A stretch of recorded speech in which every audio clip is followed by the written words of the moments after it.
Good morning and welcome to the Crafty Canary for your tip on Tuesday.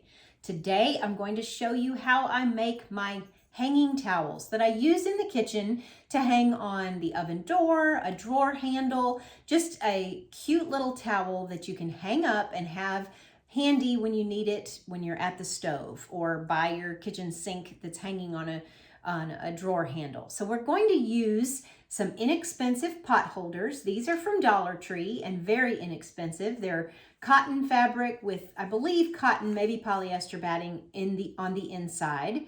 And you also can make these, and I'll maybe do in the future, I'll do a video on how to make our own pot holder. But today we're just going to use the store-bought.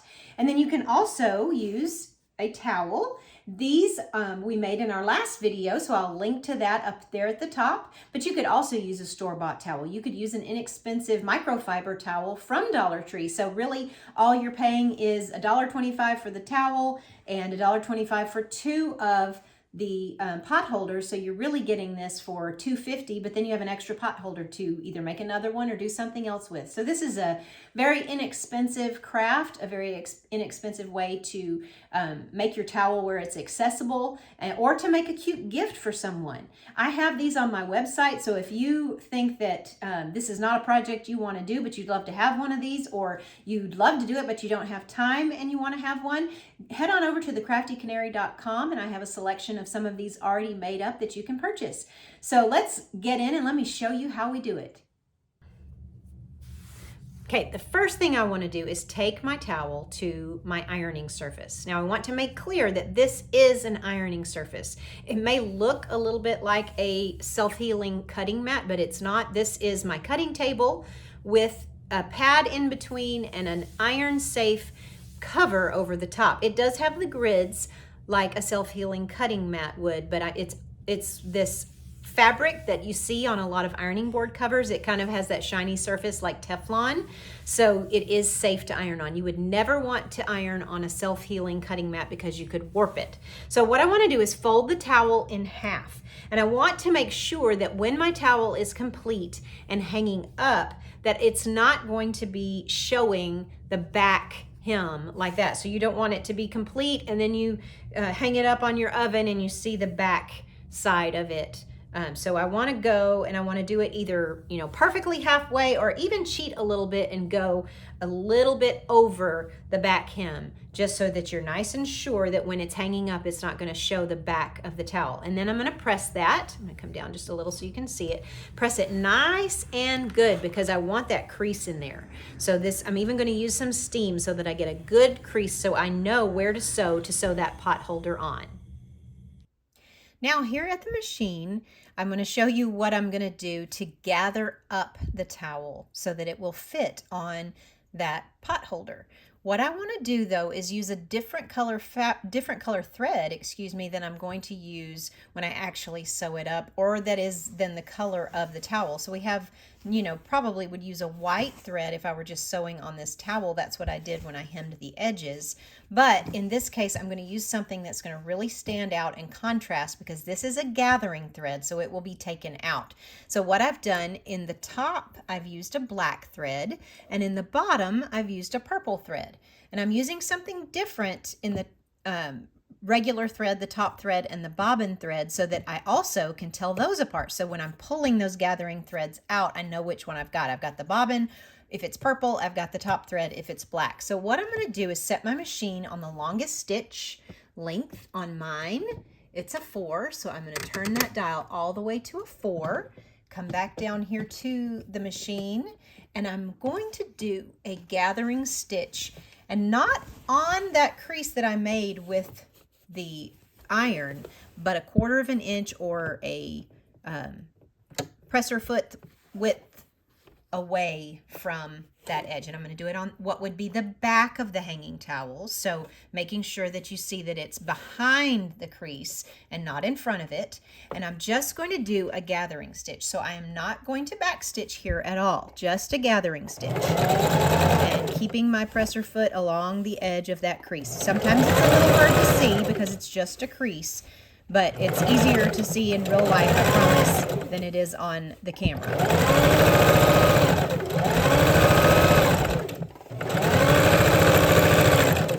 So now because it's a gathering stitch, I'm going to leave that nice and long so that I can gather it. Oops, excuse me for bumping the camera.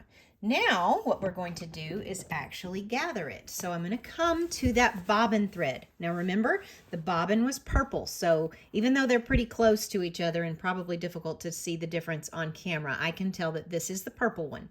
So I'm going to go to that purple one and make sure these aren't twisted up like they started to be. Let me get that untwisted for us. All right, so I'm taking that purple thread, that bobbin thread, so whatever you've chosen to put in your bobbin thread, and I'm going to gather. And I'm going to go to about the middle of my towel on this side, and then go to the other side and use the other beginning thread to gather. This one is, because of that cotton canvas, is a little bit tricky to gather. And if you're doing this on a terry cloth towel, those are even thicker. So you really, as you're sewing the gathered edge onto the pot holder, you kind of have to be careful to make sure that it's not too thick and you're not going to break your needle. So just be really careful if you're using a really thick towel. And really, honestly, these work better with a thinner towel. They work better with a cotton canvas towel or with a, what's that called? The microfiber cloth. You can get a lot of those towels really inexpensively at Dollar Tree. They actually don't absorb as much. They're not as good of a towel, in my opinion, but they're inexpensive and they have a lot of cute patterns. So now I'm going to get my pot holder. Once again, this is from Dollar Tree. You can buy these in different places, but you want to make sure it's all fabric with some batting on the inside. You don't want it to have any of that silicone stuff that they're putting on some of the pot holders now, because you can't sew through that. You will break your needle for sure. It has a tag on the inside, so I'm going to just gently rip that tag off. I don't want to rip the thread, but I want to rip that tag off, and if I need to, I can come in there and kind of brush off some of that residue from the tag, or even cut off. And see how it has some little stringies. If that bothers you, you can kind of cut those off so that they're not quite showing as much. But this is going to be the inside of the hanging towel. So what I want to do is, with the inside facing out, I'm going to fold this in half, match up my edges, and you can use whatever way you like to mark things, but I use pins. I use 3 pins, one at one end, one at the other end, and then one in the middle. Again, making sure I'm right on the fold so I know where the center is. Then I come back to my towel and make sure that I've got the front facing, and then the front of my pot holder is going to be the edge without the loop. So this is the front of my pot holder. This is the front of my towel. So now I'm going to go and I'm going to line up my pins with my crease, not with my gathering stitch, but with my crease, because that's where I'm going to sew. And if I sewed over my gathering stitch, it would be really difficult to get it out. So I'm going to line up my pins with my crease. Then I'm going to take my pin and I'm going to pin at the same spot, but I'm going to go the opposite direction. So that way I know which pin is my marker and which pin is actually going through both the fabric and the pot holder, the towel and the pot holder. So now I'm going to take the marking pin out, turn it around to the other side, make sure it's gathered all the way, but do I need to pull out some slack? Yep, just a little bit. I want to make sure these gathers are nice and even. I don't want it to be, real messy looking. Making sure those gathers are even and get it back up to the edge.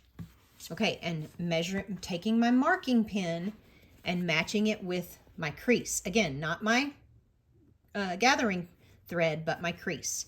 And again, going the opposite direction of the pin that I have for a marking pin, making sure that I hit the crease. I did. See, you can see that crease. And pin. Take my marking pin out. Now, again, I'm going to make sure that everything's nice and even. I'm going to pull these gathers so that they're even. They look nice. And then I'm going to turn it back over, and I'm going to go in between the pin that I have on one end that's through the pot holder and the dish towel, and my marking pin in the middle, and pin about halfway in between those.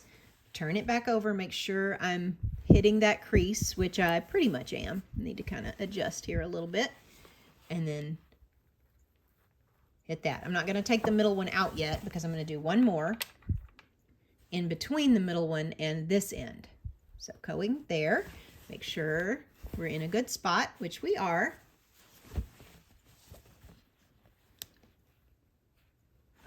Now I'll take that middle one out and do the middle.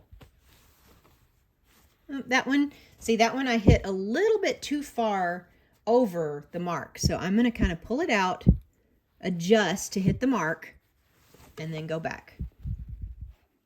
And before I sew, I'm going to check it. I'm going to hold it up, make sure the gathers look nice and good, make sure I've got it going the right way with the loop on the back.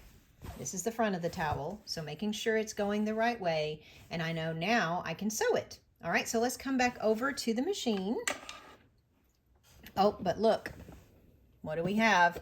We have black and purple thread. So now what we want to do is change it to have the color of our pot holder on top and the color of our towel on the bottom. So our pot holder is gray. I'm going to put gray thread in the top and white thread in the bobbin. So I'll do that real quick and be right back. Now that our machine is threaded with the appropriate colors, gray on the top thread and white on the bobbin, I'm going to make sure I have my stitch set on a shorter stitch length because I had it on 4 for my gathering stitch, and I want to bring it back down to about 2.5 for this because we want a pretty tight stitch so that it will be secure. So now we're going to bring our dishcloth and pot holder to the machine and put it right where our marking pin is.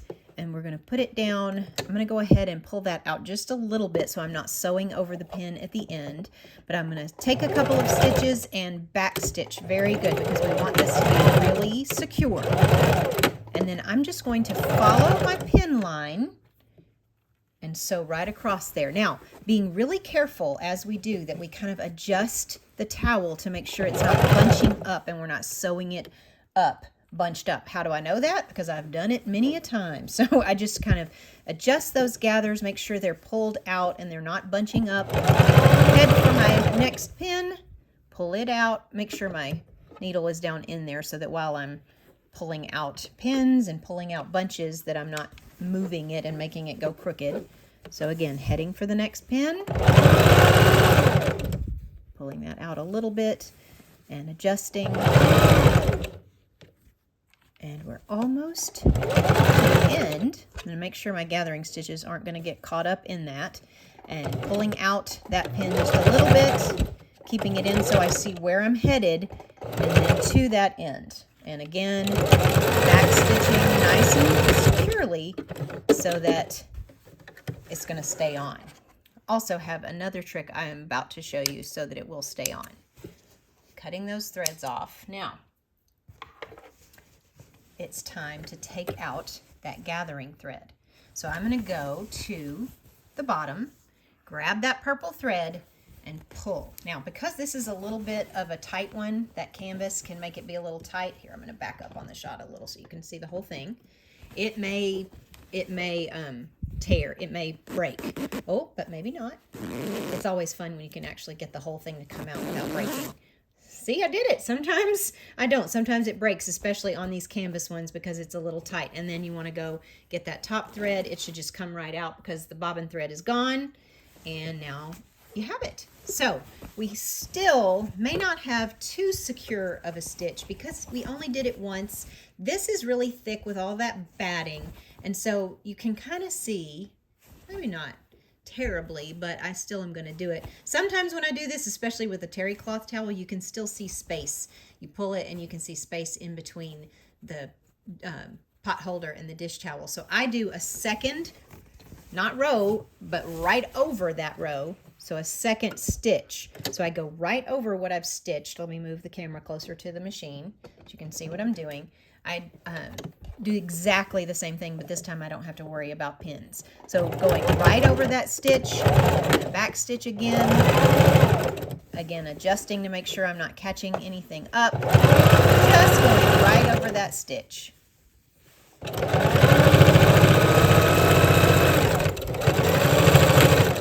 And that makes it nice and secure. So let's cut these ends off and let's go see what it looks like. So here's what we have so far, but we're not completely finished. Now we need to add our button. So we're going to get a white button, since we have a mostly white towel, and sew it on to our pot holder. So for our final task to get this hanging towel finished, we need to sew on the button. So what we want to do is, now we're going to fold this pot holder. We've done a lot of folding of this pot holder, haven't we? We're going to fold it the other way, lengthwise, to find the center, to know where to sew our button. So I've got my center. I'm going to place a pin in that center so I know where the center is. And I'm going to come back over here, and that is where I'm going to place my button. But before I do, I want to kind of see, sometimes these loops are not really very big and you have kind of a big button. So because my loop is not really very big on this one and my button is, I'm going to bring the button a little bit to the top. So when I sew it on, it's going to be a little bit over the top, just so that when it's finished, it can make it all the way over to that button. So let me thread my needle. I've got my gray thread here. Cut some off. I'm going to do 2 strands. So I'm going to double my thread and take my thimble off for just a second to make it a little easier to thread the needle. So I double my thread, get that kind of joined together. I've got a pretty big-eyed needle. Hopefully I can see that to get it in, and try to get both of them in. Pull that, oops, don't go too far. Pull that so that I have a little tail, and then take my double ends there and knot it. Now I'm going to put my thimble back on. Always a good idea to use a thimble so that you're not poking your finger. And again, I'm going to get that button centered where the pin is, but just a tad over the edge. I'm going to go in, and I'm going to do, you can do whatever way you like. Oops, I didn't tie that knot big enough. It came all the way through. So let's do another knot, do a little double. You can do either the X or, you know, do 2 straight lines, because we've got 4 holes in this button. So I'm going to do mine as an X, and I usually do 4 or 5 on each, what do you say, stroke of the X? Would that be the way to say it? So that was 2, 3,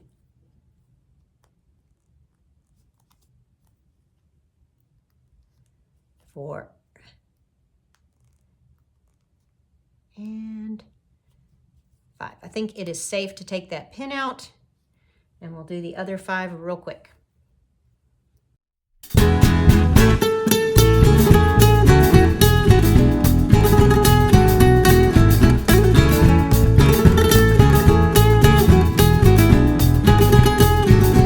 And I think y'all have seen me tie a knot enough times. I'll try to attach the video, if I can attach another one, of how I tie a knot. I thought I could do that and fast forward. So if you need to know how to tie a knot, go to that video on how to secure your finishing edges of hand sewing. And now we have our loop there that we can pull over the button, and we have a nice button sewn onto our hanging towel. And there we have it, our beautiful hanging towel made from our handmade towel and a pot holder from the store. So I hope this has been a great help for you. It's a great idea for gift giving. It's a great idea. It's how I started getting my craft fair business started. So it's pretty much the first thing I made for my craft fairs, and it's my best seller. These are not an original idea. These have been around for years and years and years, and many people make them. And I think they kind of even started out where people would crochet the top to hang on the refrigerator door or on the oven door, and then attach a dish towel to it. And I've made a few of those. Maybe in the future we'll even make a video on how to make those. Those take a little bit more time because you do have to crochet the top. But this is a quick and easy way to have a nice housewarming gift, a nice party gift if you're invited to a party to give to your hostess. So let me know if you've made these. Let me know how it went, and I hope you enjoyed it. We'll see you again next time. Thanks so much for watching. Bye-bye.